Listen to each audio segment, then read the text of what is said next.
Vi skal hjem igen til Egedal Kommune i Nordsjælland, hvor en gruppe af unge brandstiftere gennem længere tid har hærget flere steder, når de er samlet om aftenen for at drikke øl omkring et bål. Men det skal der nu sættes en stopper for, og derfor vil kommunen nu dele brænde ud til de unge.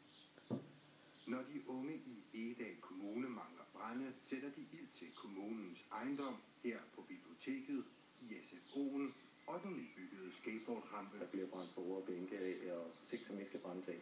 Kommunen har ikke noget imod, at de unge mødes og tænder bål, bare det ikke går ud over andres ejendom.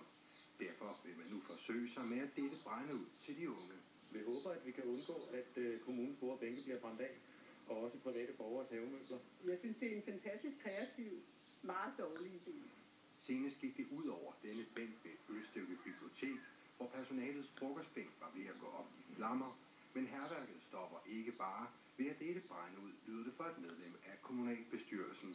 Der findes fornuftige unge mennesker, og så findes der unge mennesker, som ser for dybt i de grønne flasker, når de bliver fri og synes, at de skal feste igennem. Og det skal de også have lov til, men det skal ikke være på bekostning af hærværk. På trods af de kritiske røster sættes der nu gang i forsøget, hvor SSP-medarbejdere skal dele brænde ud til de bålglade unge mennesker. Det skal ses i forebyggelsesmys, og at dels at vi kan undgå noget hærværk, men også i sidste ende, at vi kan undgå, at der måske er nogle unge, som får en eller anden dum sigtelse for hærværk og et stort erstatningskrav. Forsøget fortsætter resten af sommeren. Under stor mediebevågning